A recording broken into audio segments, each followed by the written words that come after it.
6 of 40 from beyond the arc on Tuesday in a 57-52 overtime loss to Texas Tech at Madison Square Garden for the Jimmy V Classic. The Vols shot 27% total from the floor, hit only 2 3-pointers in the second half. John Fulkerson, the only Tennessee player in double figures, 10 points, 10 rebounds. Tennessee falls to 6-2. Vanderbilt dropped an overtime result as well at home to Temple, outscored 14-10 in the extra period, a 72-68 final. Jordan Wright, 16 points and 11 boards. And Belmont picked up a third straight win at St. Louis, 64-59. The Bruins, the only mid-state team to win on Tuesday, they are 9-3. The Preds grabbed a 5-2 win over the Detroit Red Wings. Ryan Johansson, Roman Josi, Dante Fabro, each with 1 goal and 2 assists. They now sit in third in the Central Division. News in the AFC South, the Texans waived former Vanderbilt linebacker Zach Cunningham earlier today and yesterday. Titan safety Kevin Byard activated from the COVID list as they return to the practice field today,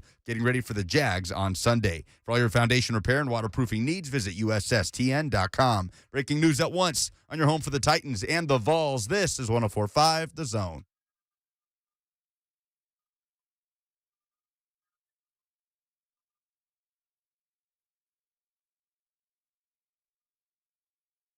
Let's do this, Blaine and Mickey, on a Wednesday. Gosh, it's Hump Day already. What happened to this week? Want to say thanks as we get started for a couple of different things. Again, thanks to all of you who listen to this show, participated in it every day.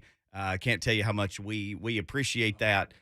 And you call in and you get on Zone TV and you say what up and you interact with us on Twitter and everywhere we go. And we appreciate that more than you would ever know. Thank you so much. We do love the love. And anytime somebody calls in and they say, hey, love the show or love you guys, trust me, it goes both ways. We appreciate you guys and gals so much. And this station is special in so many ways. And because of the people who listen to it and who love the zone. And we saw that again yesterday when we did Toy Field. Yeah. And here come hundreds of people bringing thousands of toys again. Remarkable. And Blaine, it's, I said this a couple times yesterday. Toy Field is always the day. If I haven't quite gotten in the Christmas spirit yet or not, Toy Field is always the thing that does it for me. Oh, yeah. Just If to not, see you how get generous woken up people by the cold weather every time, so you know it's here. Oh, my gosh. Well, the cold weather certainly. The generosity goes way deeper from the sponsors to all the people bringing the gifts for the youth as well as the elderly and all the people participating, through the zone and outside of the zone. So, man, it's always the biggest and greatest event at 104.5 The Zone, man. I'm just proud to be a part of it, and with all you guys in the community being a part of it as well. Absolutely. Well said. So, again, thank you guys. You all make what we do very special, and we appreciate it so much, for sure. Wanted to start the show and say that.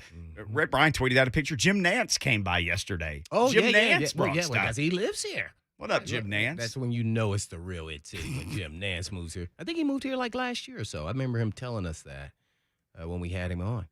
Mm-hmm. He snuck it in. I was like, oh. And just think, you're Jim Nance. You could live anywhere. I mean, anywhere you want. Oh, yeah. Nashville. They had private jets to go everywhere. Everywhere. But my gosh, I mean, Pebble Beach, there's a lot at his disposal as being Jim Nance. No, I'll live right here in Nashville. It's a great place. It's the best place. You live here, we live here. So welcome to all of us on this Wednesday. One big storyline in Nashville today is who's practicing and who isn't for the Tennessee Titans.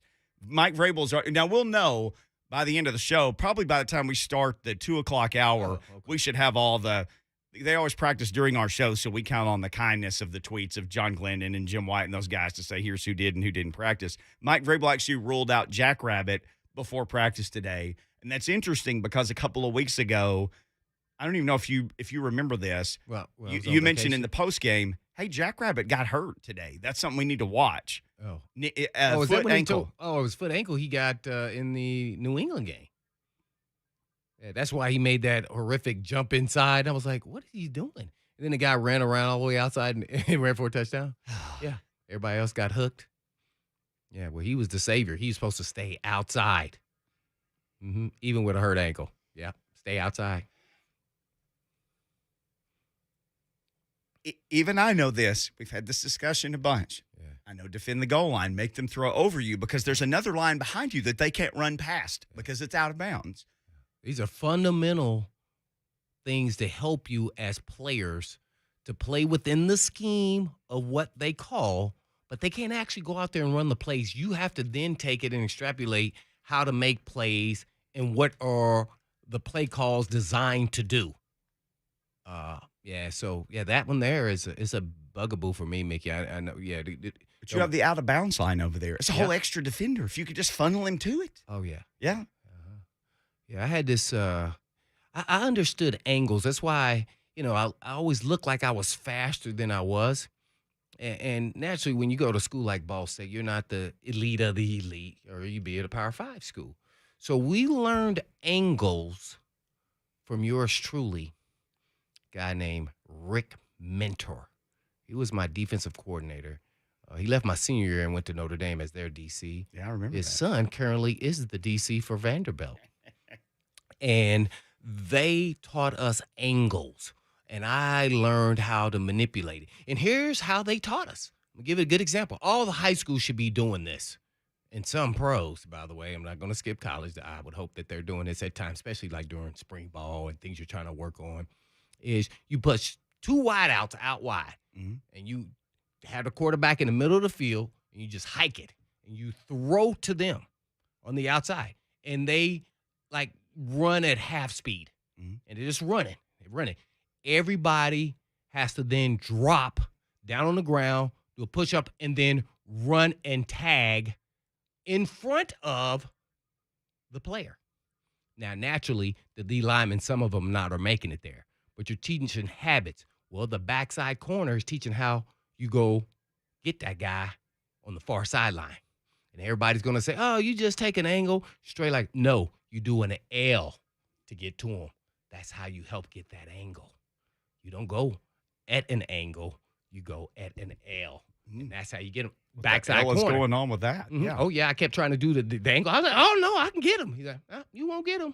Never got him. So we had to do another one. Yep, we're doing another one, Blaine. They made us do another one. Oh, that's how you learned about that. The hitman. Yep, you better hit this L before you make them run again. Take this L. So everybody's looking at right, exactly. And so every position teaches you how to angle. And I came to realize that you play everything inside out unless you're on the backside.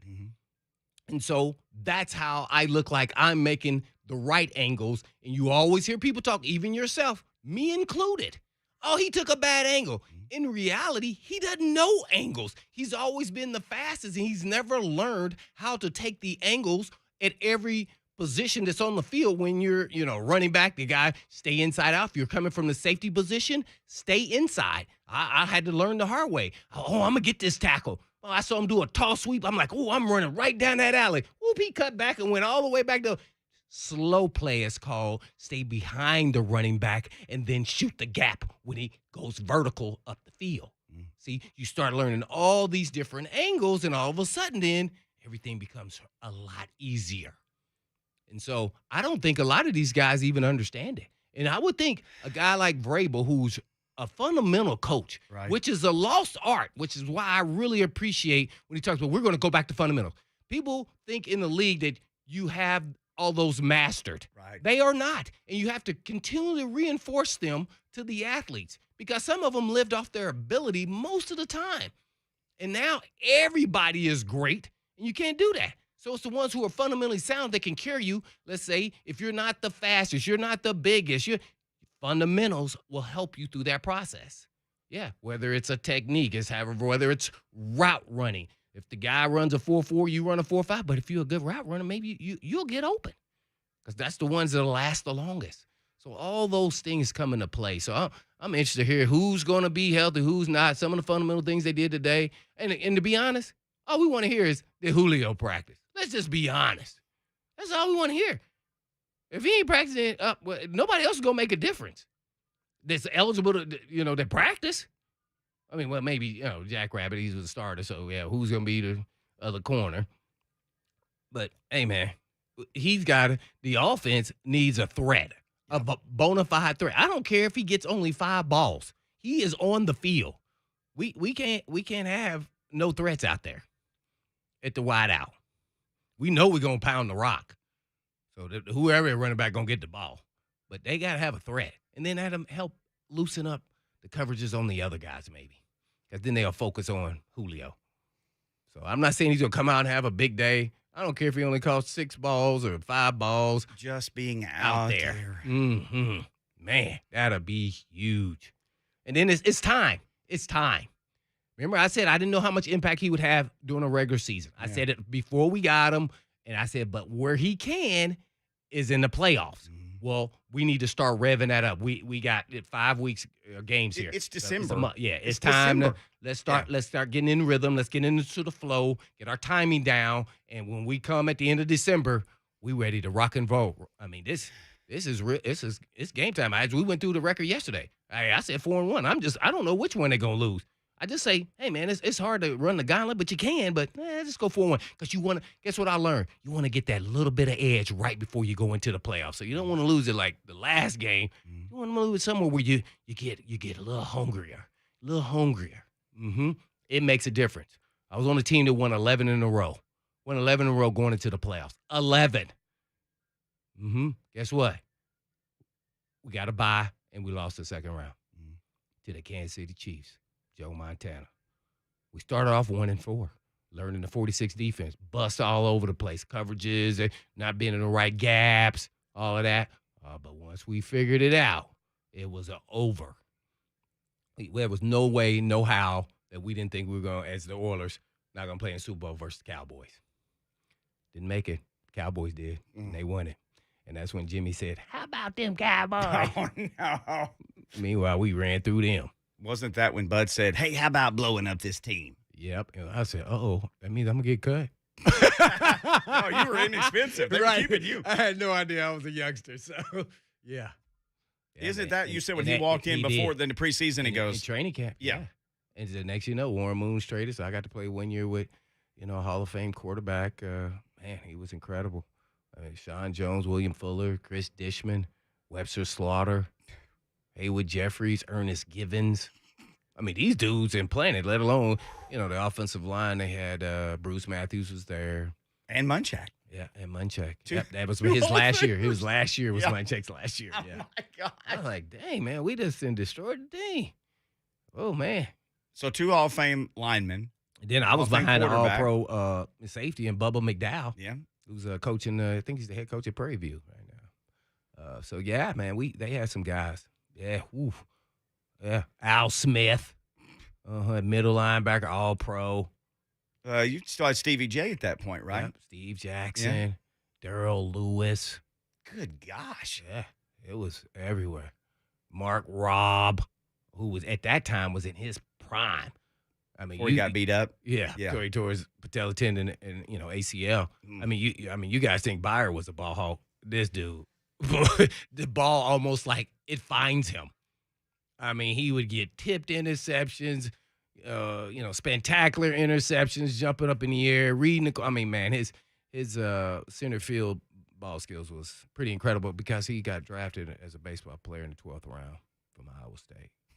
Yeah, so. Yeah, they had guys all over the place. Joe Montana, huh? I remember watching that game. Yeah, that ding dong.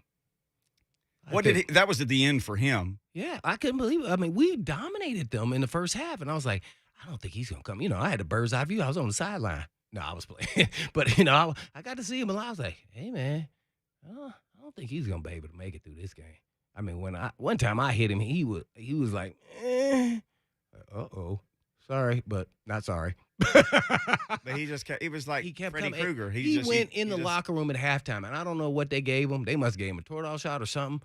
His elbow was swollen. I know. And he couldn't even straighten out his throwing elbow. And he came out there and whoa.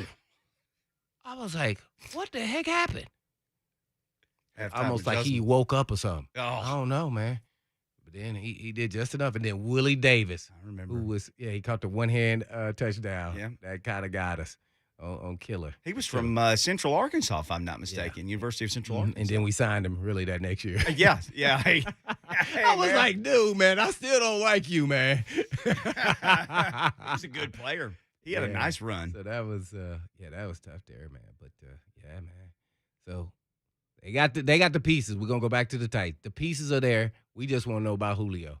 So get ready for able to answer all these Julio questions. Well, hopefully we'll know. We should know by the time we start the 2 o'clock hour, right thereabouts, who practiced and who didn't. So. Here's my question. But even if Julio plays or not play, what do you view right today about Julio Jones and his play?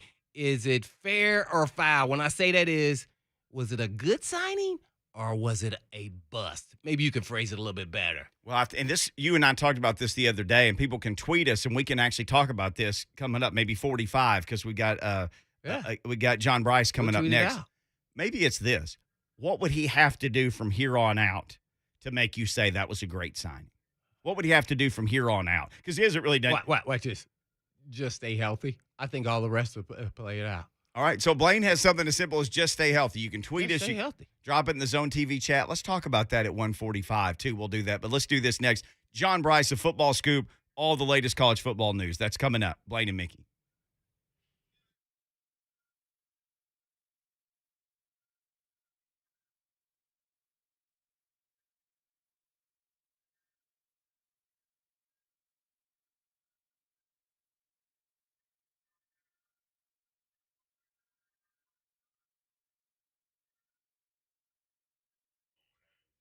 All right, for all of you who got questions about what is rent estate, that's a term that's been coined by my friends at Renters Warehouse Nashville, and they would want you to ask a couple of questions. What's the best time to rent out my home? What's the best way to do it? Well, the best time is if you're moving or relocating, or maybe you're combining households. That happens a lot. Maybe you inherited a house. That happens more than you would believe. Or you just don't want to pay your mortgage anymore. Those are the times. Now, the best way to do it is just hire Renters Warehouse. So if you got one house or you got a bunch, Renters Warehouse, they'll do all the landlord stuff. They know what your home is worth. They price it. They find you tenants in 17 days on the average. And for a small flat monthly fee, they're the landlords as well, 24/7. They take all the phone calls. They don't charge you anything up front. There's no binding contract. They handle all the paperwork for taxes and things. Think about this. You don't have to do anything, but just look at the money you get every month with Renters Warehouse. It's amazing. So find out what your home will rent for today. Call 615-398-9550 or go to renterswarehouse.com. That's renterswarehouse.com. Renters Warehouse Nashville. You can't buy happiness, but you can rent it.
Blaine and Mickey, 104.5 The Zone.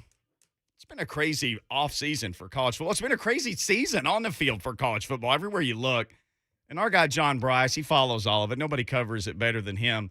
At John D. Brice1 on Twitter, FootballScoop. You can find him there. Brice, for people who like chaos, now I know ultimately at the end it was a pretty easy choice for 4 teams for the committee.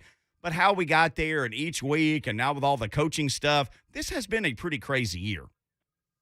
Yeah, and I think you guys know the word I've used consistently to describe this college football season is chaos. Yep. And I think we had fun chaos all the way along, and I do think that the committee got it right with the 4 playoff teams. It was close. We were really close to Selection Sunday chaos, especially depending on how some things broke. Had Oklahoma State gotten 6 more inches or the right or just the edge of that left end zone pylon or anything, then who knows what we're saying about the selection process being right. But the difficult decisions kind of got made for the committee in a lot of ways this past weekend, in a season that was absolute chaos throughout, ends with 3 of the 4 teams that I think we all talked about at the beginning of the year having a legitimate shot. And the 4th one, to me, almost the most surprising one, is Michigan, especially after Michigan's early season loss to Michigan State. How big of a surprise? Now, you should never be surprised when Alabama and Nick Saban trounced somebody, but that they scored, 41 against Georgia, who'd given up 37 total in the previous 5 games. You know, we were doing the show on Friday before the game, and we're like, it's now or never. I mean, this is it for Georgia, either this or never, maybe. Well, I guess it's still never because they couldn't get it done again against Bama. Yeah, and I talked to people around the SEC, and I talked to some coaches last week, and of course they were just friendly wagers, but I made a couple of wagers that gave me Alabama and some points in that game, and I just felt like they're still Alabama. They had not played their best game all year long. They obviously have now played their best game. Can they duplicate that in the postseason? We'll see. Could they duplicate that if there's a Georgia-Alabama rematch? We'll see.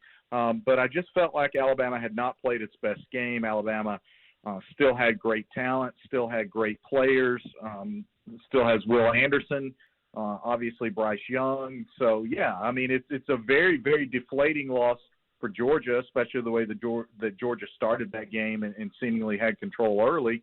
But it's a very it's very much a self-fulfilling prophecy for Alabama, because Alabama didn't feel like underdogs in that game and didn't feel like they should be underdogs in that game. And when I talk with people at Alabama, the competitive fire in Nick Saban that he just so is obvious in the way he wins, but we don't really get to see it behind the scenes. But the people who know him best talk about that competitive fire and how much he loves to, quote, outwork these guys that are half his age.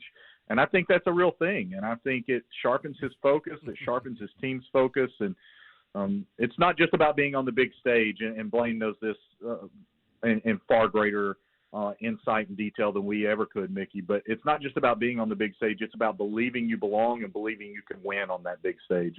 And that's what Alabama has. John D. Brice, he outworks everybody half his age. He's doing it right now on Blaine and Mickey. Yeah, I'm just interested to see what nugget he gonna drop us this time. You know, I'm just interested, man.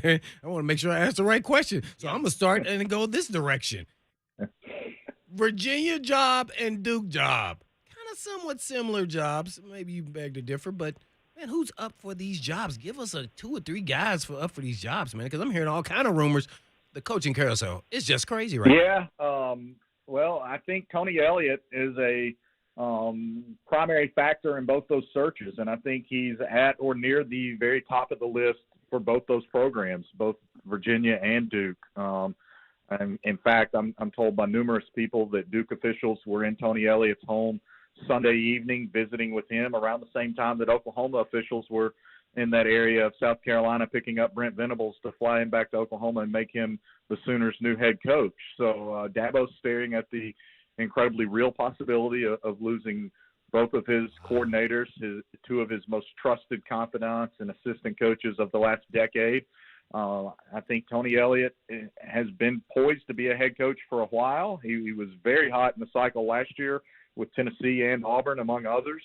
And I think that it's about making the right decision. Poindexter had extreme momentum early in the Virginia opening, and a lot of people indicated they felt like it was his job to lose.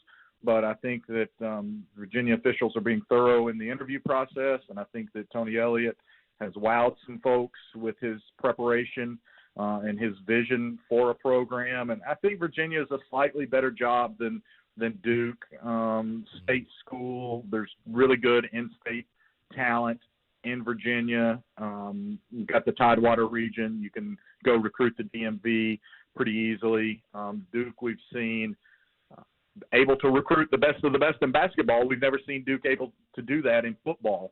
So that would probably take a different approach from the administration. And Virginia's 2 years removed from playing in the ACC championship game and playing in a New Year's Six bowl game. So for those reasons, I think Virginia has a little bit better job, and I think Tony Elliott and Anthony Poindexter are far and away the top two choices at Virginia. I think Tony Elliott is also very much at the top of the list for Duke, and then it gets a little murky after that. Man, so so if Elliott takes the Virginia job, where does Duke go? What direction do you think is, on their punch list, or possibilities? That's a really good question, and they've sort of gone through a number of candidates already. Mike Elko's on that list, and I think Mike Elko, the Texas A&M defensive coordinator, is ready for a head coaching job. I could see Mike Elko creeping up that list a little bit if Tony Elliott goes a different direction. But that's sort of a mystery right now where they would go, because that job's been open now for a couple of weeks. There's been quite a bit of movement in the cycle, and Virginia people have to sell these coaches out here on their vision. They have to sell these coaches that they are going to commit to helping football have the exact same resources that basketball has on that campus, and that they're committed with a vision to having Duke compete on a level playing field there in the ACC. I mean, if it goes way beyond Tony Elliott, like I said, Mike Elko, Dan Lanning, the Georgia defensive coordinator, he's going to be a head coach. If it doesn't look like it's going to happen this cycle, then probably not beyond the next full coaching carousel cycle. But those are two guys that are absolutely on their way up to becoming head coaches.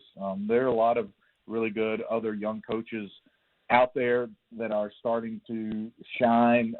Kendall Briles, the Arkansas offensive coordinator, I think is getting closer and closer to breaking through. He might need 1 or 2 more years, and obviously he's fighting his last name a little bit from the mess at Baylor. But he's another guy that's on that upward trajectory. Well, I have to ask you this. Maybe there's 2 or 3 guys. Who was your favorite player to watch this past, college football season? Man, I love that question. I think you guys know early on, especially the first month of the season, it was probably Kyle Hamilton, the Notre Dame safety, because he reminded me so much of Eric Berry. And having been blessed enough to become friends with Eric and have a close working relationship with him through the years, I got to see just what a fascinating human being he was on and off the field. And Kyle Hamilton's got a lot of those same transcendent qualities. So I loved watching Kyle Hamilton early in the year. I loved watching the Fresno State quarterback, Haener. I got hooked on his games early in the year when he led this incredible comeback for the Bulldogs against UCLA, when UCLA was ranked like number 13 in the country, and he literally just marched Fresno State up and down the field against the UCLA team that was obviously deeper and probably overall more talented, and willed his team to victory. So I loved that. It was obviously really fun to watch Bryce Young cook and to see the progress that Hendon Hooker made this year at the University of Tennessee. Those were big time guys. Will Anderson was a lot of fun, and then Davis, the defensive lineman at Georgia. When you can see guys at all 3 levels, and those 3 guys I just talked about, Davis, Anderson, and Kyle Hamilton, you can see guys on the defensive side of the ball at 3 different positions and all 3 levels singularly take over a game. It's pretty special. Yeah. And so those are guys that have been on my awards ballots that I've been turning in the last few days for the FWAA, those are guys that I tried to make it a point to watch as much as possible over the course of this past season. And you said exactly what I wanted. Besides Bryce Young, which was an obvious choice, is do the Heisman voters understand the value of a defensive player, being a former defensive player, to evaluate them for the Heisman and putting them in that kind of category? Because if you're saying it's fun to watch, guess how many other people said, man, that guy's a dominant performer. I just don't know if they know how to equate what a defensive player's impact is. Yeah, you're right. I think that's why there's some people out there that sort of get turned off when School A or School B launches a Heisman Trophy campaign or campaigns for their student athlete to be considered for the Biletnikoff Award or things like that. I can promise you, talking to coaches and talking to college football people, help me put Western Kentucky receiver Jareth Stearns way up on my Biletnikoff ballot because I paid a lot more attention to him and didn't dismiss his stats, but instead made an effort to go watch his film and to watch some Western Kentucky highlights and to hold the game through a commercial break on maybe a bigger matchup if Western Kentucky was on, so that I could in person watch Jareth Stearns and see what he was doing. And maybe one thing, I vote on a lot of things. I'm not right now a Heisman voter. Maybe one thing I would suggest is delaying that perhaps by a week, that end of the year total, and letting people have a little bit more time to sift through some things. I don't know that we have to know the Heisman, the 3 finalists or the 5 finalists or whatever this past Monday after the championship games. I don't know why we can't know that the ensuing Monday or maybe by this Friday. Just a little bit more time for a lot of these awards, I think, would be a healthy approach and help everyone do their jobs better. And I try to take it seriously. I text coaches, whether we're doing stuff at FootballScoop for some of our awards that we do or whether it's things that I'm voting on. I text coaches, I text other writers, I text personnel people, both professional personnel people and college personnel people. I want to know, and I want to be as well informed as possible when I'm voting on these things, because for a lot of these guys, it's absolutely a once in a lifetime opportunity.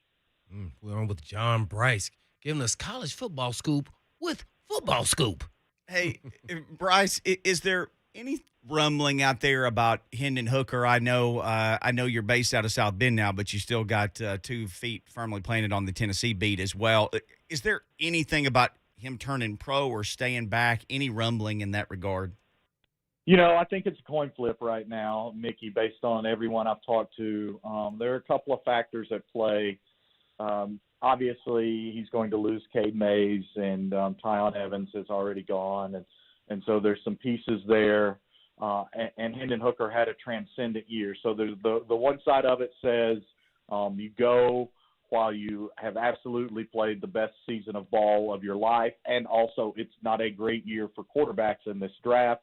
The flip side of that is some people I've talked to have made it clear, like, he would get drafted, but it would be a bit on down because he's only done it 1 year. And so there are a lot of people out there that would like to see him do it a second year in a row. I think it really just depends on the continued feedback that he gets between now and I believe January 17th. Who was that quarterback that only started 1 year? Trubisky. Yeah. Didn't he just start 1 year for North Carolina? You know, Brice? Hey, John, you there? Yeah, I'm here. I couldn't hear you guys. Blaine had just mentioned Mitch Trubisky as being one of those guys that there are sometimes NFL draftees, though, who do only have the 1 good year, and they go and wind up, they just leave after the 1 good year and don't take a chance on another one. Yeah, and look, if Hendon Hooker was being told he's had 1 great year and he's a consensus first-round pick, then there would be zero debate whatsoever. Right. But I don't have anybody telling me that. I think Hendon Hooker probably projects closer to that 3rd or 4th round, and only the first 3 rounds are guaranteed money. So then you have to decide. You have to you're betting on yourself either way, and Hendon Hooker's earned that right. But you have to determine which side of that coin you feel is the best bet. Hey, I wanted to ask you about Hugh Freeze. I think I wanted to ask you about him the last time, but we ran out of time. Obviously, I know him because I was with him at Arkansas State for a couple of years. Obviously, got another big raise from Liberty, who is flush with money from online programs and, a revenue stream that school has. But what have you heard about when he might put himself back out there again and make a run at whatever job it might be? Yeah, I think he's ready. I'll be honest with you. I think he's ready. I think there are jobs certainly in the last two cycles that he would have strongly entertained. I've spoken with people extremely close to Hugh Freeze over the last two coaching carousels. He absolutely would have had an interest in sitting down and talking to University of Tennessee officials months ago when they ended up hiring Josh Heupel. And there are jobs now. His heart, I think, is in the right place in terms of what he wants to do with his coaching. And he also is a competitor who has been at the very highest level. He's had the best regular season success of anybody in the SEC against Nick Saban. And I think he has that itch to get back at the top level when the time is right. But he admits he has a great situation at Liberty, tremendous resources. He's got that program, I think, in a position that if he continues to build on it, especially with the Flames on the verge of now joining the conference, that he's only going to continue to enhance his profile to get that second chance at a big-time job that, frankly, I personally believe that he deserves. I like Hugh. I've gotten to know Hugh. I'm certainly not without my own ample amount of mistakes, and we're a society that I think a lot of times cheers for people their second time around, and I think Hugh Freeze is working towards his second big opportunity. Well, and I know that dude. He's going to win wherever he goes. I would bet anything on him winning wherever he goes. Death taxes, and that dude wins everywhere. John Brice, our guest here on Blaine and Mickey. Yeah, before we let you go, I guess give us your top, 2 or 3 candidates who you think or give your plea for who should be Coach of the Year. Man, that's a tough one, Blaine.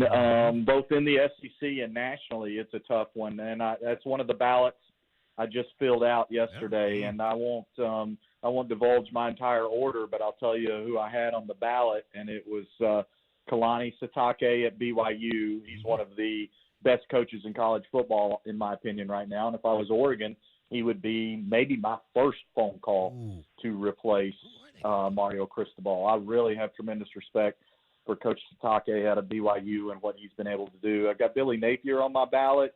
The guy's won 41 games, I think, in 4 years at Lafayette, which had never been done. Closes with a 12-1 season, won at Iowa State to start last year. He's on there. Luke Fickell was on there. I can't remember if I had maybe Mel Tucker on there. And I'm forgetting my fifth. But in the SEC, I think if it wasn't for Sam Pittman and Lane Kiffin, you would hear a lot more about Josh Heupel potentially being Coach of the Year. But I don't know how you look in the SEC beyond Lane Kiffin or Sam Pittman. And I might give it 1A Sam Pittman, 1B Lane Kiffin. I just think that Pittman's rebuild was a little bit steeper than what Kiffin inherited at Ole Miss. And Kiffin certainly had a singular quarterback in Matt Corral that Sam Pittman did not have. Real quick, though, I know I said the last question, but my man, Joe Salavea was assistant head coach there at Oregon. Who's on the list? Are you hearing anything on the Oregon job?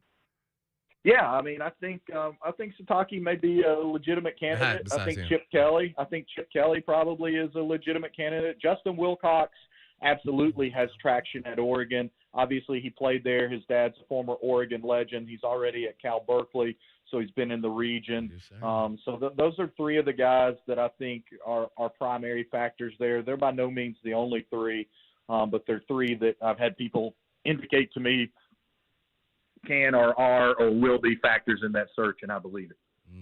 Good stuff, man. And Poindexter just pulled his name out of the Virginia coaching search, so he said his time is not right. There you go. Bryce, fantastic, man. We know you're busy. We know you're busy. Appreciate you spending some time with us. People need to follow you at John D. Brice 1 and anywhere they can consume Football Scoop. If you even care remotely about college football, get on the Football Scoop train now. All the info is there. Thank you, sir. Appreciate it, John. Thanks a lot, boys. I appreciate it. If I don't visit with you again before the holidays, Merry Christmas to you and your families and everyone listening, and to shout out to my guy Chris Pappas because I know he's listening. Appreciate it, man. Same to you guys. All right, John Brice. Hey, the Hitman asked a question as we started this hour. You can get on the phone. You can answer his own TV or Twitter. What do you need to see from Julio Jones to consider this signing to be a success from here on out? We all know what's happened so far. Julio Jones, that signing, what do you need to see from here on out to consider that a successful, acquisition by the Tennessee Titans? Yeah. We'll give you some options, too. We'll tweet it out. We'll do that next. Blaine and Mickey, 104.5 The Zone.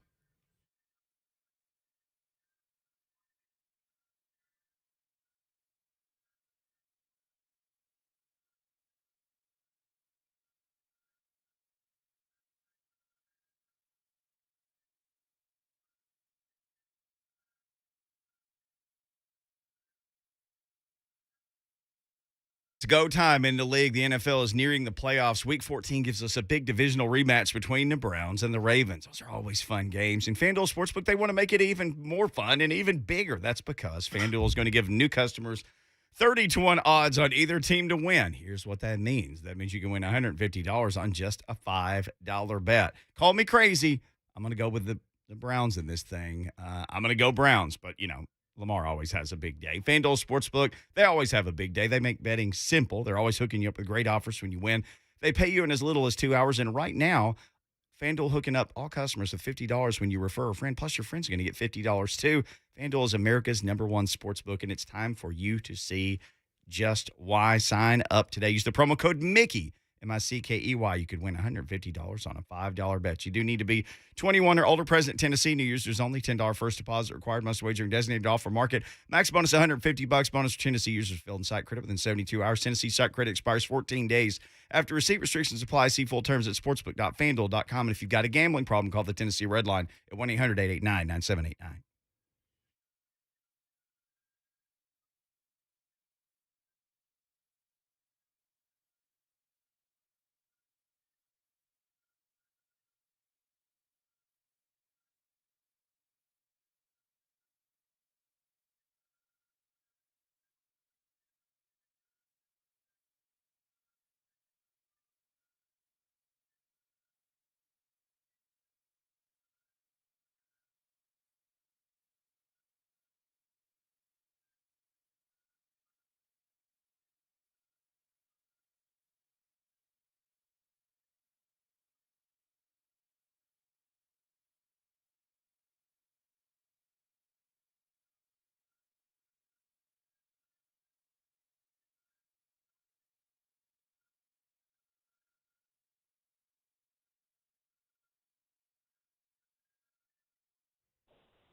On the phone with my buddy Ryan Kelly, the home loan expert. And Ryan, you old softy, I know you love this beautiful holiday time of year.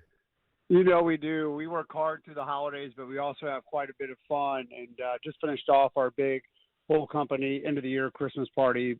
Unbelievable to see hundreds of people traveling from all different parts of the country to come on in and celebrate another great year.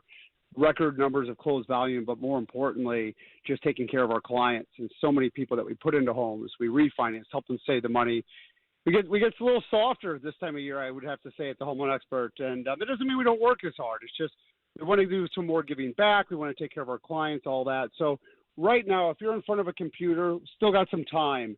Every day we're doing our 12 Days of Christmas giveaway on the Home Loan Expert Ryan Kelly Facebook page. So all you have to do is go to my Facebook page. It's the Home Loan Expert Ryan Kelly. The Home Loan Expert Ryan Kelly on Facebook.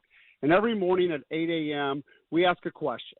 What holiday movie did I watch with my family last night? Whatever the question is, we ask a question. And then at 2 p.m., we pick the person that answered the question right first. We pick them as a winner. And we're giving away things like 84-inch TVs, Beats by Dre headphones, all kinds of really cool prizes. We've been doing this for 9 years. The prizes get bigger every year. You should play today. We're picking a winner at 2. Get in there now. Jump on Facebook. Follow Ryan Kelly, the Home Loan Expert. You'll see the first post up there. Our 12 Days of Christmas giveaway is officially underway, and we're giving away a ton of great prizes. I'll leave it there. Happy holidays to all. We'll talk to you soon. Bye-bye. And to all a good night. Ryan Kelly, the Home Loan Expert, is a Tennessee residential mortgage licensee.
Blaine and Mickey, 1045 The Zone. Thanks for hanging out with us today. Beautiful hump day. My goodness, a beautiful day in the Music City. So here's the question.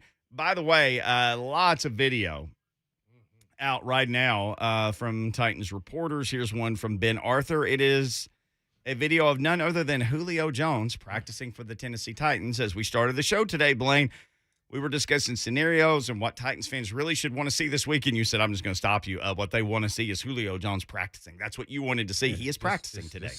Simple. Practice and then stay healthy, and I think the production will be where it should be. I think he's still an elite player. He just has to stay healthy. One thing you learn when you start getting up there, and he's starting to have issues with the hammy, right? It was last year, this year, on again, off again. And what I'm seeing at practice is I see, nothing really. He looks like, he looks good. I mean, right? So I go, well, then he looked like that the time before he got injured, right? So, it's like, okay. Well, how about maybe he needs to start pacing himself at practice? When you start getting up there in age, you can't go, and I don't think he's going 100%, but you can, you're supposed to be around that 70% at practice. You just trying to get the finer details, make sure your timing's down and those things. Because you only got so many reps in you. And when you start getting up there, it matters, as far as age and reps. And because he's still elite. When I watch him in these videos, I go, that's just that's special. I looked, he's averaging 16 yards of reception for the receptions that he has. So let's slow down his reps at practice and I think they had this intention. I just think it just happened kind of wrong and that they just pulled him at the end in the fourth quarter. Well, let's monitor him throughout a game and maybe in downs where not passing or it's a 3rd and 3 and you can get it with somebody else or whatever. Just try to monitor his reps. And they have all that, technology with all those things, these guys are wearing to make sure when he starts getting fatigue, that's when he's trying to go back into the reserves of his body and then it breaks down. Mm-hmm. So this is B. Bizzle, the Hitman's analysis of how to keep Julio Jones. I feel like we healthy. need music for this. I feel like Healthy. this needs some kind of ramp up. Do we have anything for this? I don't want him. I want him to go 70%. I'm monitoring his reps at practice, and I'm sure they are. I just want to make sure we got something. We were about to go on this run, and we want you out there the entire 5 and then 6, 7, 8, 9, 10 weeks that we about to go on this run. And so we're monitoring you. I mean, I want that to be the one person's job at practice. That's too many reps right now. You go stand on the side for a couple plays, and you can go back in. Yeah. It had nothing to do with what play you're running or not. I just want to make sure you're smooth. You're starting to get your timing with Tannehill because I don't know. I think it was just about getting there. Mm-hmm. And you got to practice. Receiver and quarterback is about timing and confidence and the quarterback in you that you're going to be at the right spot. And I saw that with Tannehill, comfort level, which was, it was so important to me. It's way more important for a quarterback. Here, I'm going to give you an example. Mm-hmm. Where had Hollister been most of this season? He was sitting at home on the couch or the practice squad, one of the two. More home than anything, yeah. Did you see him in the New England game? Yeah, he started.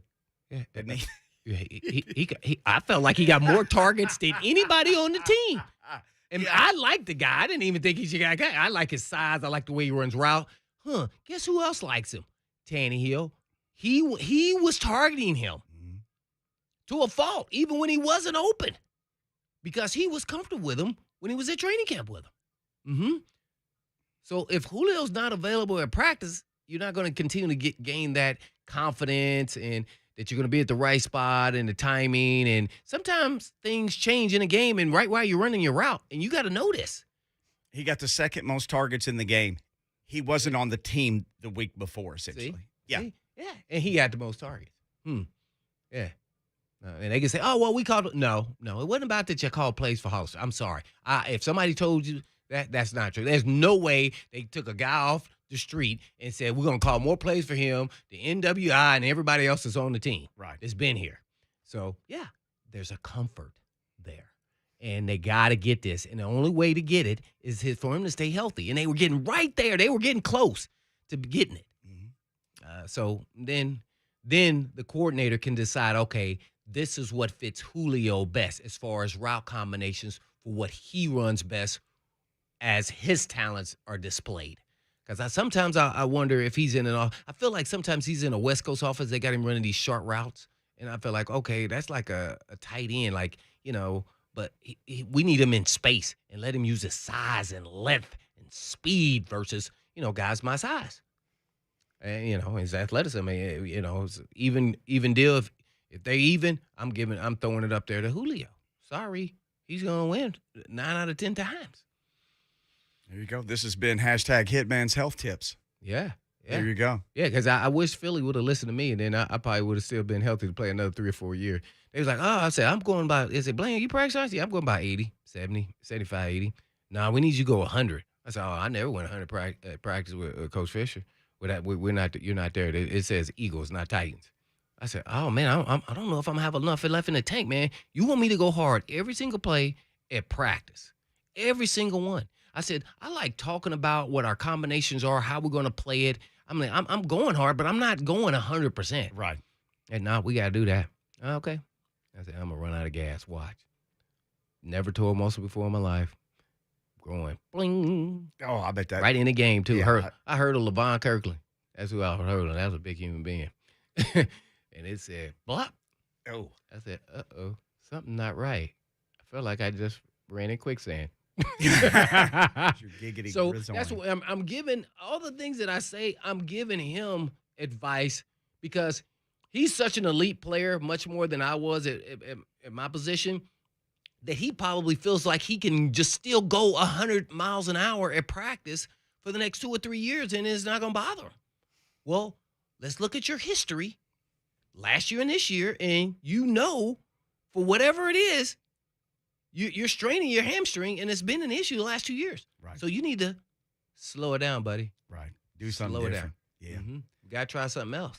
We have a question on Blaine and Mickey Twitter. It's interesting. One answer is running away so far.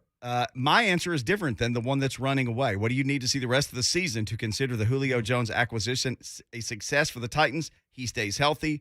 Titans win the AFC South. Better record than 2020 or other list below. Ooh, we'll let them know after the break. Yes, we will. Also, who practiced today, who didn't? We'll let you know that. Blaine and Mickey, 104.5 The Zone.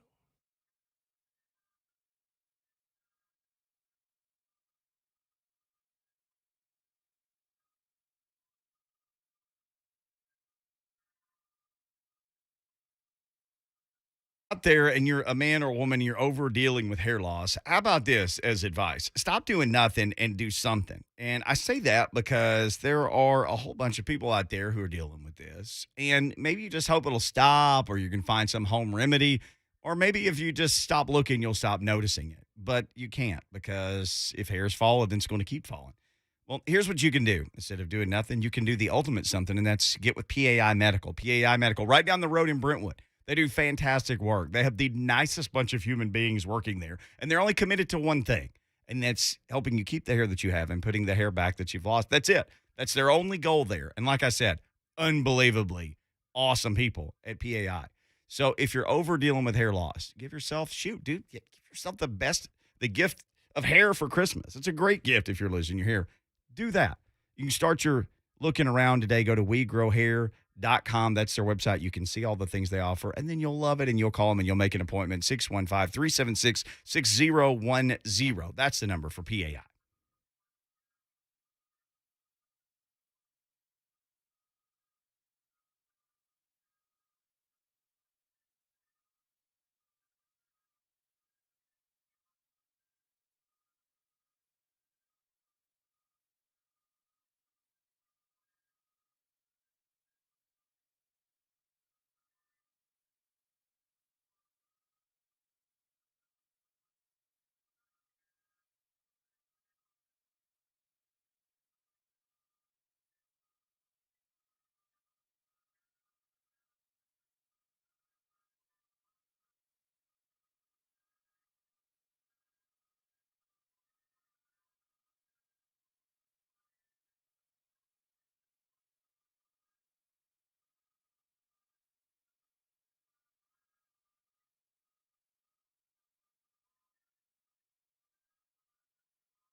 It's the holiday season, which is an awesome time of year. But for people who are struggling with addiction, it is not an awesome time of year. Plus, you throw on top of that the fact that we've been dealing with COVID isolation, and you've got a lot of people, opioid addicted people, who may be at the end of their rope. Now, if you live in Middle Tennessee, you know that opioid related overdose deaths, that's a sad reality that we face. But here's what my friends at Cedar Recovery want you to know.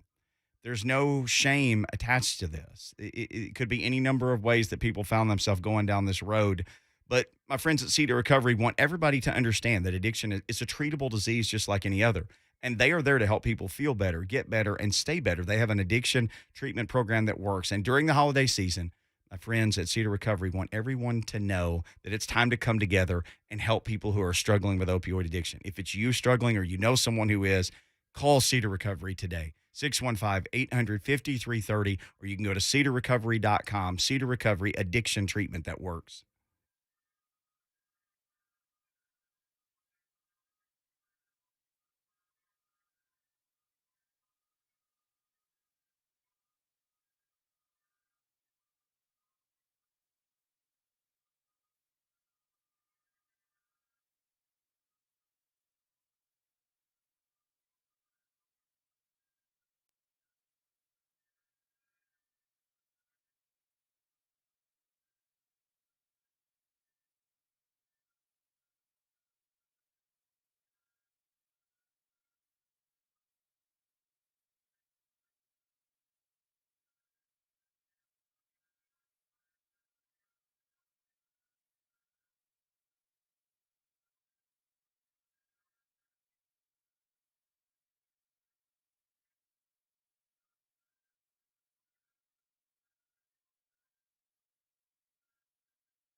Blaine and Mickey 1045 The Zone. We are at the nexus of the sports talk universe. We are halfway through the week show, halfway through the Hump Day show. I love to say that. I'm going to say that pretty much at this time every Wednesday. But Can I say that when I'm like eating something? I'm like halfway done with both portions of whatever I'm eating. let me ask you this: whatever gets put on I your know plate, you love food. I do love.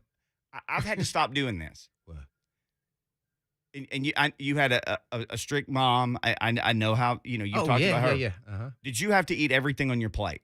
Oh yeah. I better clean it. And I had to uncondition myself as an adult. I'm full. Why am I still eating? Oh, cause I've been just trained to just clean my plate. Me too. Yeah. So I had to. Man, I had to stop that. I had to put the fork down. Like, why am I eating? I had to figure it out though. Like, man, I'm full, man. Why don't I just keep stuffing myself? Oh, it's good. No, it's beyond. It's just good. No, I was conditioned because I was doing it over and over and over again. Even sometimes when the food was just okay. Just hammering away. Yeah. Now, the food wasn't just okay when my wife was cooking. I just had to make it clear that. Oh, here we go again. All right. I don't want to be eating with the dog food, tonight. And you go to a place like my son loves Chewy's because they have a kids meal and you get the push pop with it, the orange sherbet. He loves that. Yeah. There's enough food on a plate at Chewy's for like 6 people, and they give you the chips and the white dip. Now Lucas Panzica is in there nodding like that dip is addictive. You know the white dip at Chewy. You ever had that stuff? Okay, yes. Good queso there too. Oh, had a queso, but that white dip is I don't know what something about it's magical. It says keep eating me. I'm telling you, I can't stop. But then they load you up with that, and then they bring you enough food for 6 people. Yeah, and then I'm halfway full, halfway through. Yeah. So what do you do? How do you manage that? What do you do, Lucas? I power through. Look, okay. Well, he's a young. He's got that high metabolism. And, he's a youngster, man. He was so. I power through. Yeah, power through. Man. You can eat a whole plate of anything at Chewy's after eating everything else that they've given you. All the chips and the dip. And I pride myself on this. He said he prides himself. Jay, just the letter J in his own TV chat says to-go box. Yeah, to go. Yeah, those are good. But I'm like Blaine. Like my house growing up, you finished what was on. You didn't waste food in the Panzica house. Yeah. See, we didn't either. Yeah. So that's it. But see, that's that old school. I guess a little bit. So you got a little old school there, Lucas. That's why you got that old soul right there. The Titans had some people who I don't know if they left food on their plate, but they didn't practice today. So you want your bad news first? They was eating. I'm always on the bad news first. I want to always finish with the good news. Well, the worst of the bad news is this: David Long didn't practice today. Oh man, David Long never went on injured reserve. Listen to this, because I got curious last night. I was like a detective. Is it an ankle foot too? I'll have to look for lower body injury. Hamstring for David Long. Oh, man. His game is all built on twitchiness and beating the guys to the punch because of his size, his aggressive nature. This is a tough one. Long hasn't played in a month. Well, let's start with Evans. That's long. He's longer than that. Evans hasn't played since October 24th. He didn't go on. Neither one of those guys went on IR. Greg Maben hasn't played since Halloween. All 3 of those guys could have been on IR. Nate Davis has been out 2 weeks and then a bye week, so it would have to be 3 games. But again, I got curious last night. I know they've got all those. And now we got Monty Rice out. Monty Rice is on IR. Yeah. Oh, he's on IR. Yeah. Oh, he went on IR. He's on a permanent IR or just the 3? No, just the IR now. Unless if you go on a second time, that's permanent. Or Cam Batson, when they put him on, they said he's on. Right. Yeah. And Evans, right? Darrington Evans is on the permanent. Yes, because he went on second time or however things broke down with him. Yes. But I got curious last night because I thought David Long missed the last game, and I thought he missed games. What are we doing? David Long, like I said, hasn't played in a month. He didn't go on IR. Rashaan Evans, like you said, it's even longer. October 24th versus Kansas City. They still haven't practiced. They didn't practice. Today's the 8th of December. They didn't practice. So here's who didn't practice: Jackrabbit Jenkins, foot, ankle; David Long, Elijah Molden, Tierre Tart, Tommy Hudson. That's the didn't practice list from Jim Wyatt. So here's who did: Julio Jones, Nate Davis. Here's one for you: Jeremy McNichols. Oh, good. Rashaan Evans, Racey McMath, who's in that 21-day window. Rashaan Evans. The linebacker. Him. Yeah, Rashawn Evans. The him. Yeah, that guy who has not played since 6 October weeks. 24th versus Kansas City. Okay. That gentleman. Oh, well, we definitely need him at this point. Racy McMath, who's been on IR. Dane Cruikshank, who's been on IR. Here's another one, and this is a big help for special teams. Again, like you always talk about, putting guys in the spot where they're the best at for their spot. Ola Adani.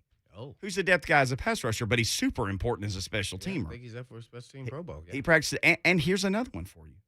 Greg Maben. Uh-oh. Greg Maben. Practice. Good, because we need that corner depth. Yeah. All right, cool. Well, that's good. That's good news. So that's all the dids and didn'ts. Maybe the best news of all, though, and this is the one thing as we started the show, you said, well, I said, by 2 o'clock, we'll know who practiced and didn't. You said, just share with me if Julio Jones practiced or he didn't. Yeah. And he did. That's going to help Tannehill out. I mean, he's trying to force the issue with solid backup players. And just, got to throw it in the dirt sometimes. But, these guys are competitive and they want to make it happen. Like, I mean, he has more interceptions already this year than he had in the last 2 years? I would assume, because he started half of the 2 years ago. He started 10 games. He is second in interceptions now. Somebody passed him last week, so he was tied for first. No, I'm just talking about him competing against himself. The last 2 years, how many interceptions has he had compared to just this year?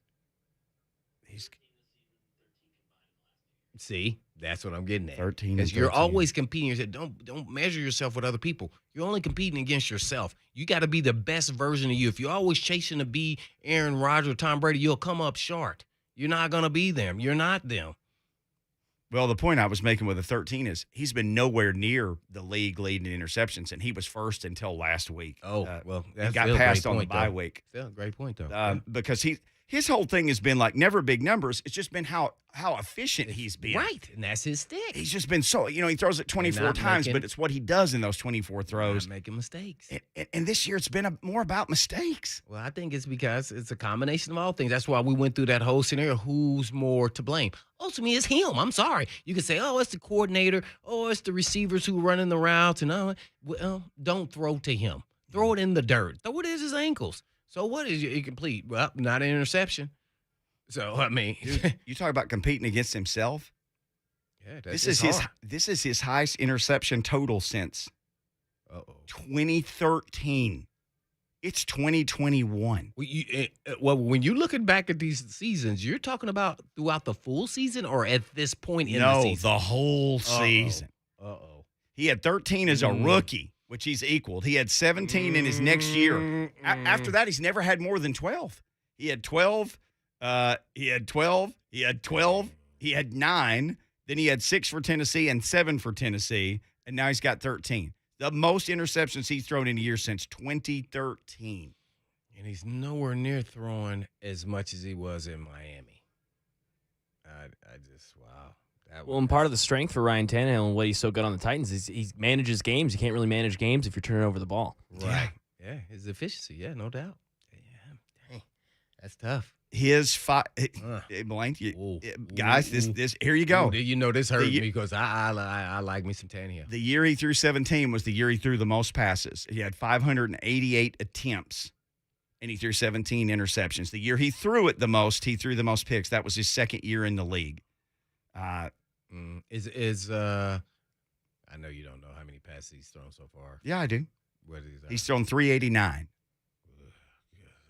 Which I guarantee you is a vein in my elbow for whatever reason just twitched when you said 300 is up. It was like it's like I almost like tore my bicep. It was connected. It was like why? And that was my throwing arm, just like Tannehill. Why is he throwing?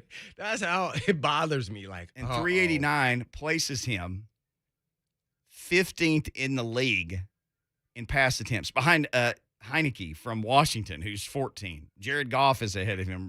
Big Ben. Well, he's been behind. He's 15th in passing attempts. Ryan Tannehill, right in the middle of the league. You said something? Oh, okay. Man, ooh. Well, I'm sure he was watching a lot of film before he left. why he was on vacation when he took a break from his lovely wife, Lauren. They're on vacation. I don't know where they went, but it looked like they were on some secluded island.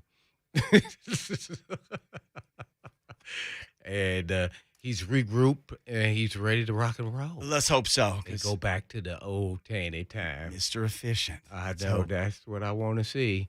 We need you at your best. I know they're not the best out there, but you got to do what you're working with. Yes, you do. And then first you got to show up too.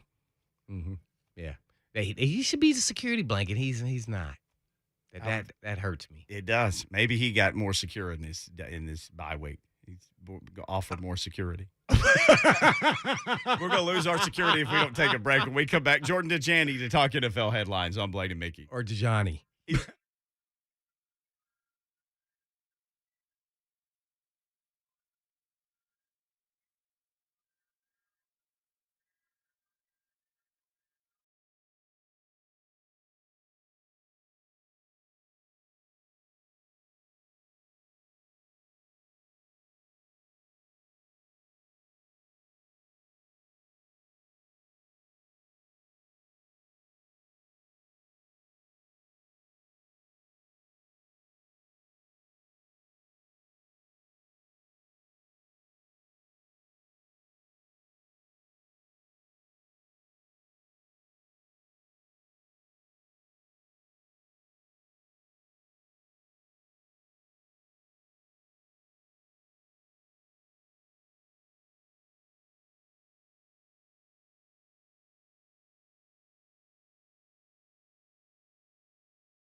Blaine and Mickey, 104.5 The Zone. It doesn't take an army of people to get our NFL knowledge. We just call Jordan Dajani every week. He joins us from CBS Sports.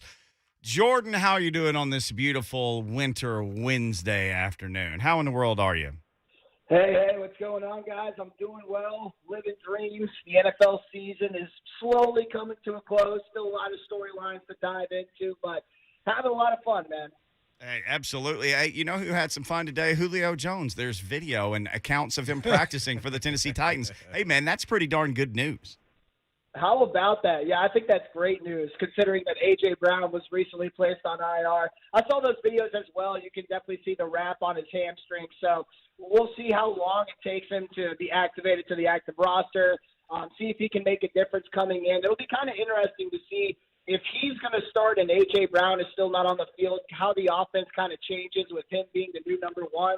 So definitely things to look forward to when it comes to some players that are getting more healthy for the Titans. We asked this question on the Blaine and Mickey Twitter account. What do you need to see the rest of the season to consider the Julio Jones acquisition a success for the Titans? And it was simple. He stays healthy, the Titans win the South, a better record than 2020 or other list below. What do you say for that? I mean, it's 5 games left in the postseason, Jordan. What needs to happen that you go, boy, that was a good idea by the Titans to go ahead and trade for Julio?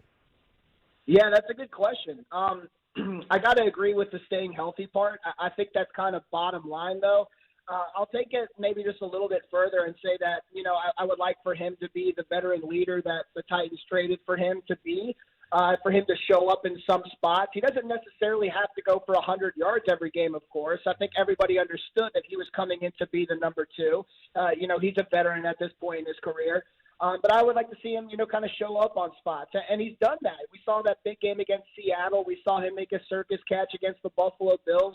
That kind of consistency when you call his number on the field is kind of what I want to see from Julio Jones. But obviously staying healthy for the rest of the season, this final stretch, and whatever playoff run might be coming for Tennessee is going to be paramount. On the phone with Jordan Dajani, CBS Sports, talking NFL headlines. Well, Jordan, I want to thank you first and foremost for coming on, but I want to start off with your power ranking across the league, AFC, NFC, and give us your top five. Yeah, that's a great question. You know, it's interesting because the Patriots are now the number one seed in the AFC, but I don't know if I can have them as my number one team in the NFL. When it comes to that, I think I'm kind of high on the Arizona Cardinals right now. Right. They got Kyler Murray back. They're going to be hitting the ground running. They have a huge matchup Monday night against the Rams. That'll be interesting to see what happens. So I'm probably putting the Rams up there at number one. Number two, you know, I'm going to go with the Green Bay Packers. I have some serious questions about Aaron Rodgers' toe injury, how that's going to hamper him moving forward. But this team is playing good ball on both sides right now. I like this Packers team. Three might be the Tampa Bay Buccaneers. I like what Tom Brady is doing. Obviously, they're the reigning Super Bowl champions for a reason. And then at number four, I'll probably slide in the Patriots. And at five, I might have to go with the Kansas City Chiefs. Man, so where do you have the Titans at this point in time? I know they're on the bye. Yeah. Yeah, I mean, that's a good question. I mean, they're dealing with so many injuries, so it's hard to power rank them right now. And, you know, if we power rank the Titans and we try to make an argument for them being in that top five, it's going to be going off of some of the players that they're potentially going to be getting back. So right now, you know, I have them sitting somewhere in the top 10 because, you know, they were extremely banged up heading into that matchup against the Patriots. They've had a bye week to now reconvene. We're seeing a couple important players return to the practice field. Hopefully that's a trend that continues for this Titans team. But, hey, man, they're sitting at the number 2 seed in the AFC at 8-4. If this team gets some players back healthy, they're going to be right back in the mix. No doubt about it. We are on with Jordan Dajani, right? NFL writer for CBS. You got it. All right. Yeah. Now, you talked about the Cardinals as your number 1 seed in the power rankings, and that's what I want to kind of address. I feel like we're kind of underestimating the Cardinals, taking for granted. Nobody's talking about the Cardinals, really, even though they are the first team to get to 10 wins. Yeah, they're a fascinating team because I feel like I've been underrating the Cardinals a lot, just up to this point at least. And that's because when I'm power ranking teams, I really don't care that much about what's going on in the regular season. I'm kind of looking at teams and seeing who's really poised to make a deep playoff run. And you could, of course, make an argument for the Arizona Cardinals, But at the same time, this is going to be the first season that Cliff Kingsbury and Kyler Murray are going to be playing playoff football. So obviously you want to put your faith in different quarterbacks and head coaches who have done it before, like Bruce Arians, Tom Brady, Aaron Rodgers, guys like that. But at the same time, we know that this is one of the most talented teams now on both sides of the ball that could potentially make a deep postseason run. And it's kind of funny because last night I talked to the Cardinals' new tight end, Zach Ertz. And, I was talking with him, and the last question I asked was, hey, bro, you're now had a couple weeks under your belt with this Cardinals team. It seems like a lot of people are underestimating them. We aren't sure about Cliff Kingsbury. Like, what makes them special? What makes this Cardinals team a legitimate candidate to win the Super Bowl? And quite simply, Zach Ertz said that they're built right. I think they're built right on both sides of the ball. They dominate the trenches. Kyler Murray is one of the most talented quarterbacks in the NFL. And, guys, Zach Ertz absolutely gushed about Kyler Murray. He said that he's one of the best players in the NFL, that he's the main reason he wanted to play football out in Arizona. But Zach Ertz also told me that this Cardinals team has a ways to go. They have to get better before they reach the postseason, and then they're going to have a real shot. So it's a good question, because this whole storyline about the Cardinals and how much respect they necessarily deserve is going to be something we discuss through this final stretch. But when you look at it and you just look down upon what this team is doing, they really do look like a legitimate contender. Man, so you're doing one-on-one interviews with stud players, man. I'm looking at your timeline now, man. You even talked to Jerry Rice. What was you talking to Jerry Rice, the GOAT, about? Yeah, I had a great conversation yesterday with Jerry Rice. We talked a lot about, how the game of football has changed. What is he seeing that's different from wide receivers now compared to when he was still wearing the cleats running up and down the field? We talked a little bit about that. We talked about, I kind of asked him almost a fan question. I said, Jerry, what made you so great as a player? He had a really thoughtful answer when it came to that. He compared and contrasted himself to some current NFL wide receivers. He had a really interesting answer talking about the kind of player Larry Fitzgerald is. We talked a little bit about the predictions, which I thought was kind of funny. Before I got off the phone with them, we were talking about legitimate contenders in each conference, and we were talking about the AFC, and he said, I think it's up for grabs, but the Chiefs look really good. The Patriots are kind of in play. And then he paused. And then he goes, the Titans are still not out of it. And I'm like, yes, sir. The Titans are definitely not out of it right now. So maybe Jerry Rice is a closet Titans fan. So we had a really good conversation just about his career. We talked about the game-winning drive in Super Bowl 23 when he won Super Bowl MVP. Just a very good interviewer. And you definitely got to go check that out on CBSSports.com. Yeah, we'll do. We'll go check it out. Well, since you're talking about the Titans, and Jerry Rice brought it up, man, how do you see the matchup here? The Titans should win this game convincingly versus Jaguars. I watched the Jaguars last week. I really was a little disappointed, but you got to get after them early and kind of bury them. But what do you see in this matchup with the Jaguars, the second go-round? Yeah, I'm kind of excited about this matchup because I think everyone who's watching the NFL is going to try to get a good feel on where the Titans are right now. Of course, everyone understands that they're banged up. They're still trying to run the ground game without Derrick Henry. But, are they a team that we should consider a top 10 unit right now, or have they fallen past that? And the Jaguars obviously present a good bounce-back opportunity, a get-right spot, if you will. And this Jaguars team is definitely struggling. I don't think Trevor Lawrence has thrown a touchdown in over a month. So this offense is struggling. The defense isn't very good. There's questions about James Robinson and how he's being used in the offense. So this should be a get-right spot for this Titans team. The spread right now, according to Caesars Sportsbook, is sitting around like 8.5. That's kind of juicy. I don't know if I'm going to lay money with that. But at the same time, I do anticipate that the Titans could win by double digits. This really is a good opportunity at home, coming off of a bye, to get right and prepare yourself for this very pivotal, important final stretch. No doubt about it. We're hearing from Jordan Dajani, NFL writer for CBS Sports. Jordan, the interesting train wreck times continue in Houston. So today they have waived last year's leading tackler in the NFL, Zach Cunningham, the Vandy guy. I think Titans fans and any other team dealing with linebacker injuries was like, ooh, let's try to claim that guy on waivers. Assessment of things in Houston, the dumpster fire, and also, do you think there are multiple theories on will he clear waivers or not? This was there's a lot of confusing things that the Texans have done just over the past year, and this is definitely one of the most surprising ones. listen, I know that the current brass did not hand him the 4-year extension worth $58 million, but at the same time, this is a very important player for your defense. He was number 2 in the NFL in total tackles last year. And like you mentioned, everybody here in the mid-state understands the kind of player he is and the kind of passion he plays with. As soon as that news came through the wire, my ears definitely perked up. And I'm sure a lot of different teams and fan bases, their ears perked up when they saw a guy like Zach Cunningham was headed to waivers. The Texans are now dealing with more dead money, releasing one of their best defensive players. I don't understand it. I don't know what's going on there, and I'm done kind of trying to understand it.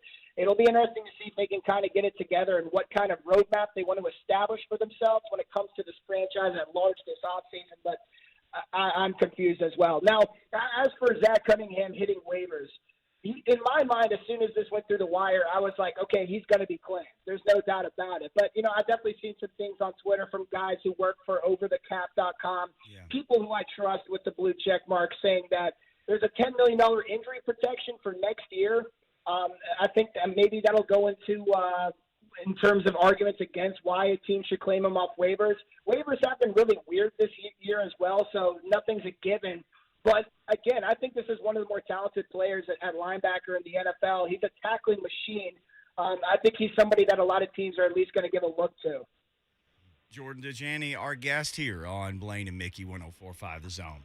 Man, did you watch that torrential snowstorm there in Buffalo and the New England Patriots really just running the football every play? I mean, what were your thoughts on that?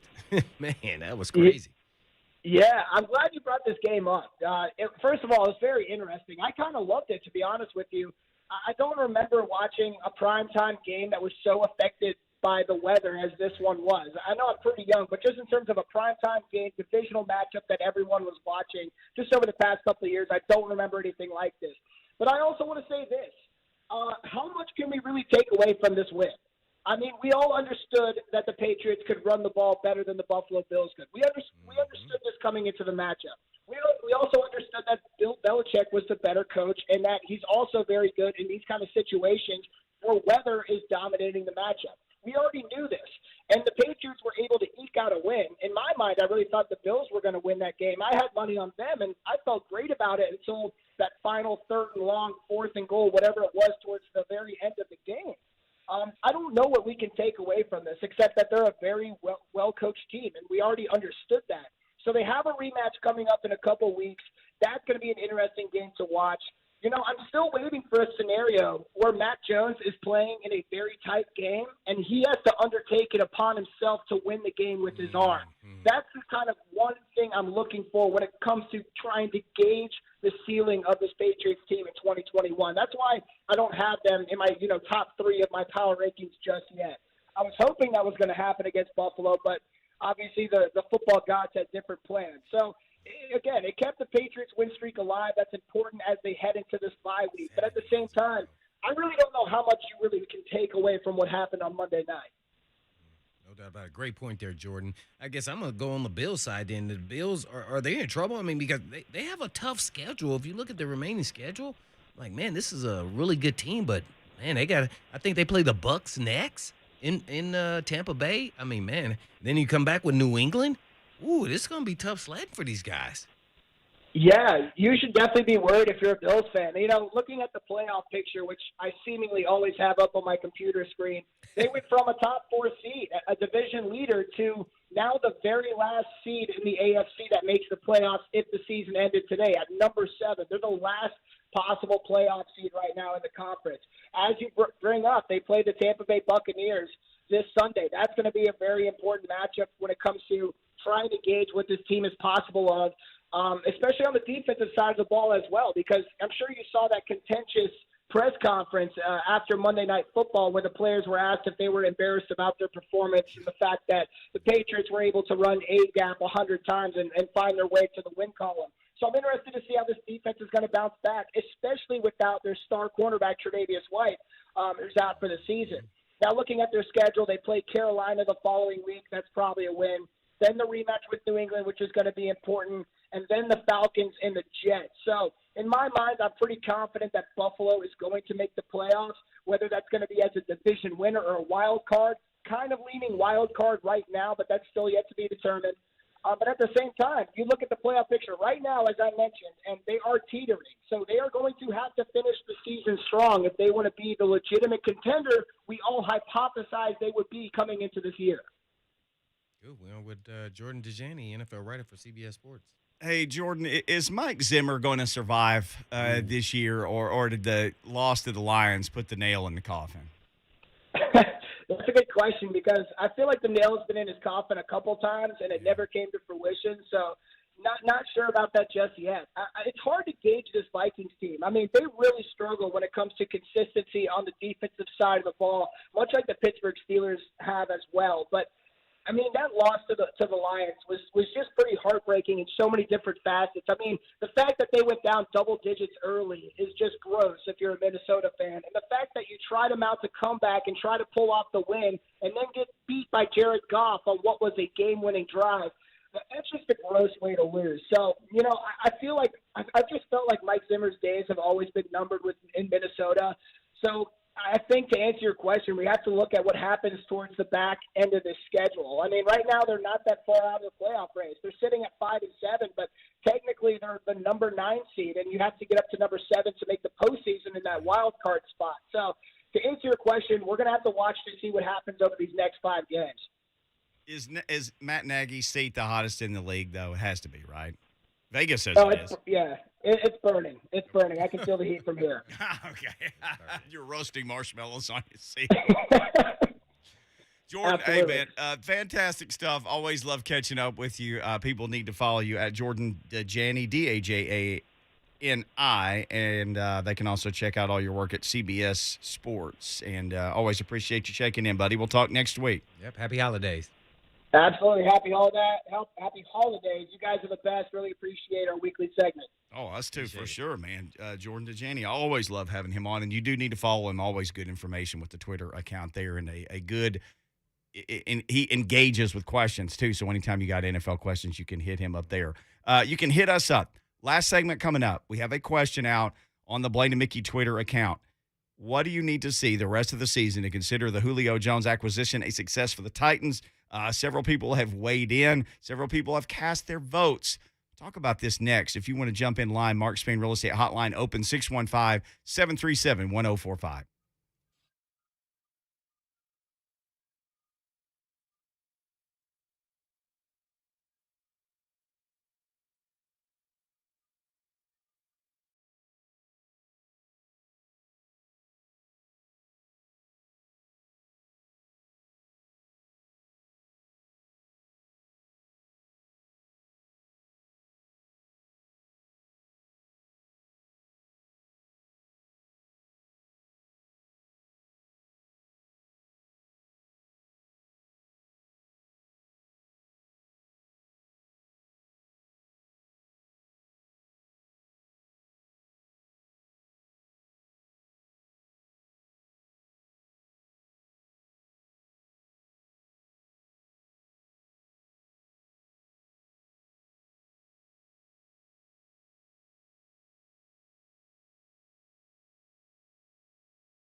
undefeated all 4 years there.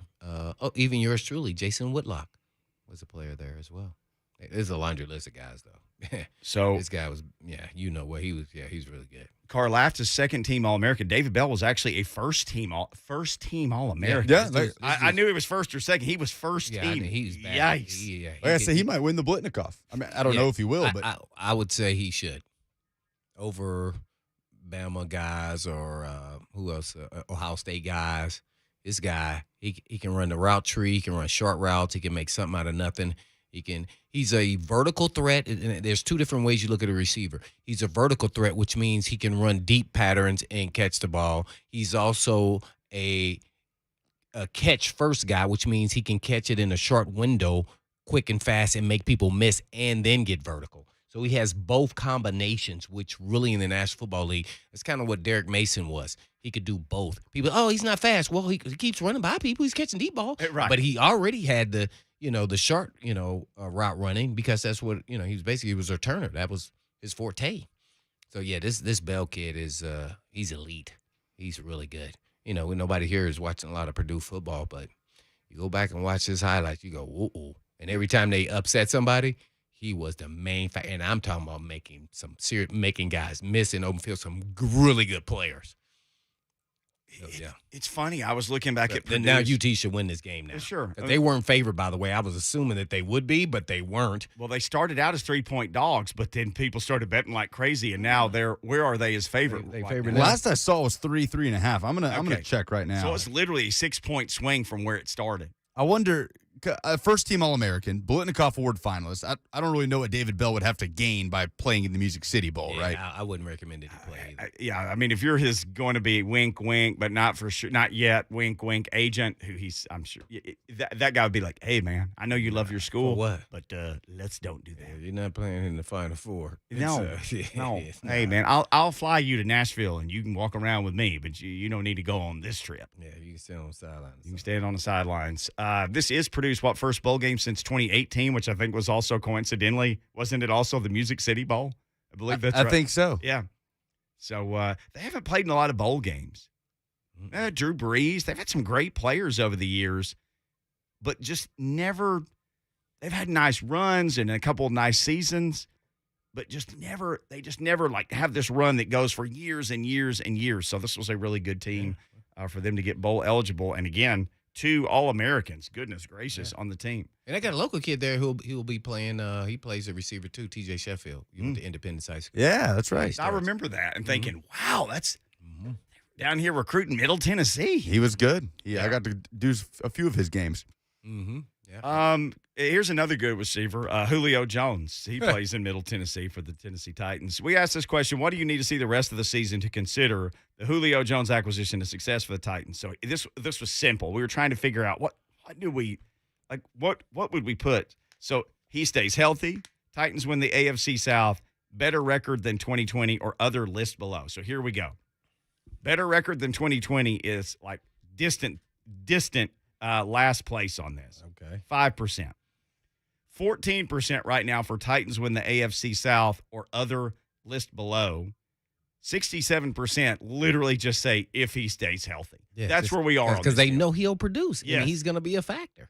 Yeah. And, I thought he looked really good until I saw this one video today. Oh, no. Right at the end. Oh, no. And it's not bad. Oh, no. Luke Worsham got it, and he probably doesn't even know what he has.